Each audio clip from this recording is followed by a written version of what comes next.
భారతదేశ ప్రధాని నరేంద్ర మోదీ గారి బలహీనతకు భారతదేశం భారీ మూల్యం చెల్లిస్తుంది. ఇటీవల అమెరికా భారత పౌరులను ముగ్గురిని చంపి క్షమాపణ చెప్పాల్సింది పోయి నరేంద్ర మోడీ గారి ప్రభుత్వాన్ని భయపెడుతుందన్న విషయాన్ని దేశ ప్రజలు గుర్తించాలి. దీనికి ప్రధాన కారణం ఏంటంటే నరేంద్ర మోదీ గారు ఈ దేశ యొక్క ఆత్మగౌరవాన్ని, ఈ దేశం యొక్క సార్వభౌమాధికారాన్ని తీసుకెళ్లి ట్రంప్ కాళ్ళ కాడ పెట్టడమే అని మరోసారి రుజువయ్యింది.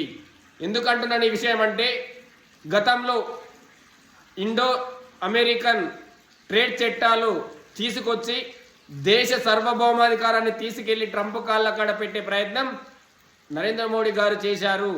దీనికి వ్యతిరేకంగా యూత్ కాంగ్రెస్ ఆధ్వర్యంలో పెద్ద ఎత్తున ధర్నాలు చేసి మేము ఆ రోజే చెప్పాం, దేశ సార్వభౌమాధికారాన్ని సైతం ట్రంప్ కాళ్ళ కాడ పెట్టే ప్రయత్నం నేటి బీజేపీ ప్రభుత్వం చేస్తుందని ఆ రోజే మేము వివరించాం.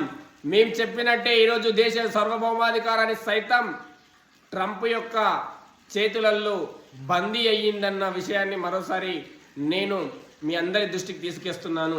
ఎందుకంటే ఈ దేశ పౌరులను చంపడమే కాకుండా ఈ దేశాన్ని భయపెట్టిస్తుంది అమెరికా అంటే ఇది దేశ ప్రధాని యొక్క బలహీనతే కారణం. హర్ముజ్లో మా ఆదేశాలు లేకుండా ఏ కార్యక్రమం చేపట్టొద్దన్న ఏ కార్యక్రమాన్ని చేపట్టొద్దన్న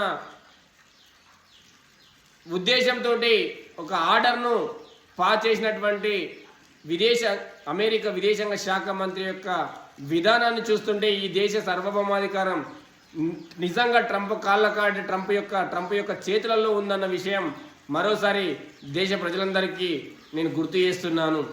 మనం కోరుకున్నటువంటి ఈ దేశం, మన దేశం కోసం ఏ విధమైనటువంటి ప్రాణాలు అర్పించి ఈ దేశాన్ని సాధించారో వారి యొక్క ప్రాణ త్యాగాలను కూడా వృధా చేసే విధంగా నేటి ప్రధానమంత్రి యొక్క పాలన కొనసాగుతుంది.